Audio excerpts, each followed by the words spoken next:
Normally on my channel, I bring you some crazy exotic car or some iconic weird mobile, and then I show you all of its weird features and quirks before taking it on a drive. Not today. Today I have some BMW. But this isn't just any some BMW. This is the new BMW M2, which starts around $53,000 and uses a turbocharged 6-cylinder that makes 365 horsepower and 343 pound-feet of torque. It's offered with two great transmissions, a 6-speed manual or a dual-clutch automatic. This one, which I've borrowed from a viewer in New Jersey, has the manual, and it'll do 0 to 60 in 4 seconds. It's also just the sweet spot for size and performance. I'll start with size. Now, today's BMW 4 Series is about the size of a yacht.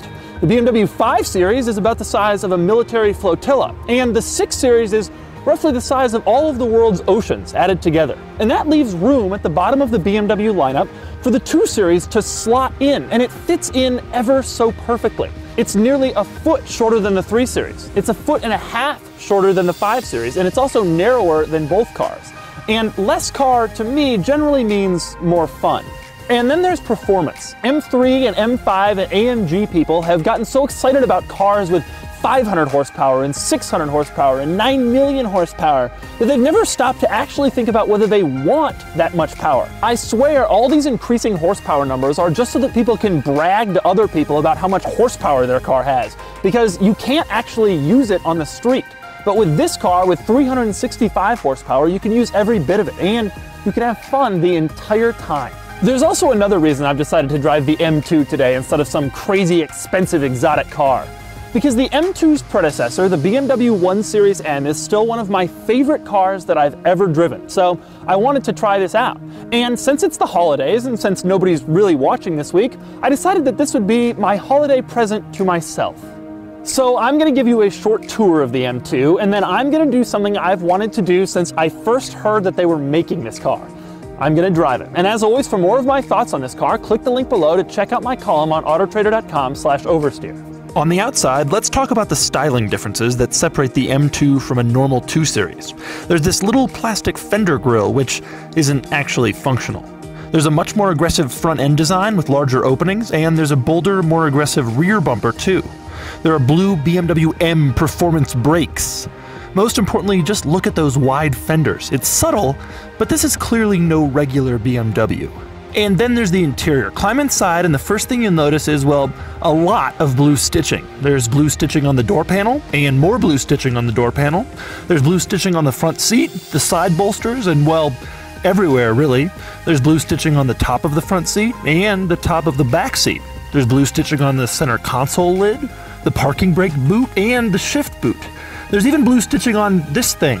Beyond the blue stitching, the rest of the interior is standard BMW fare. Everything looks good, everything feels great, and everything is well made. But in case the blue isn't a good enough reminder that you aren't in a normal BMW, there's also a little extra carbon fiber here, here, and here. And now it's time to get behind the wheel.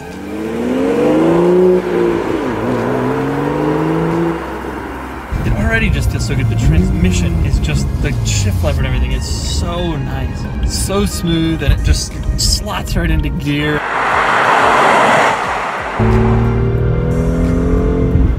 God, it's just so nice.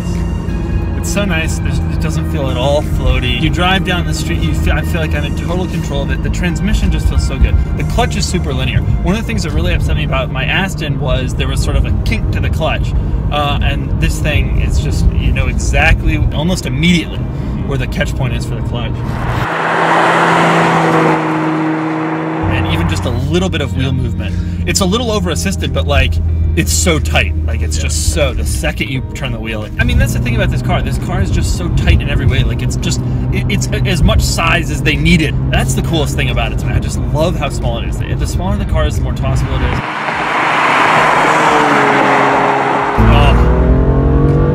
That's the thing, it's so fast.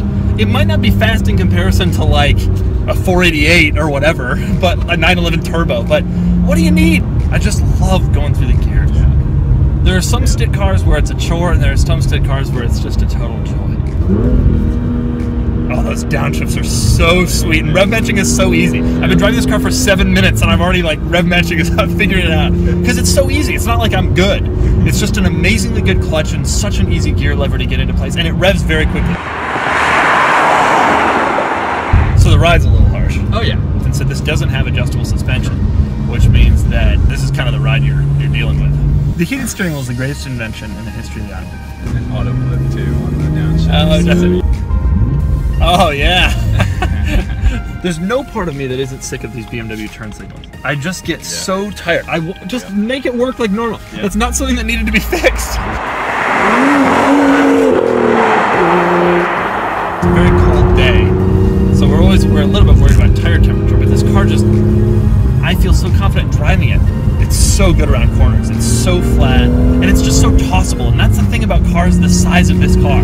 It's just so much more tossable. The people who have the M3s and they want the serious power, they get to accelerate really fast and have their fun that way. But it's so much more fun on these back roads where you just kind of throw the car into each corner and you really feel every little bit of the car, and it's so great. The best cars are the ones that you get in and you just instantly feel confident and capable in, and this is one of those cars. It's not, about half the cars I drive are not like that. Half the cars I drive, when I finish driving them, I'm still sort of in awe of and a little intimidated by it, including my Viper. But this is one of those cars that, you know, 2 or 3 drives, you feel like a master of this thing already. And it ain't you, it's the car. The car is really, really capable of making you feel that way. So that's the BMW M2. People with M3s will argue, and people with M5s will get mad, and people with M6s will change the Earth's gravitational pull every time they drive their cars. But the simple truth is this: this is the best current BMW M car. No, you won't impress anybody with only 365 horsepower and only 4 seconds 0 to 60, but I promise you this: you will be impressed every single time you get behind the wheel.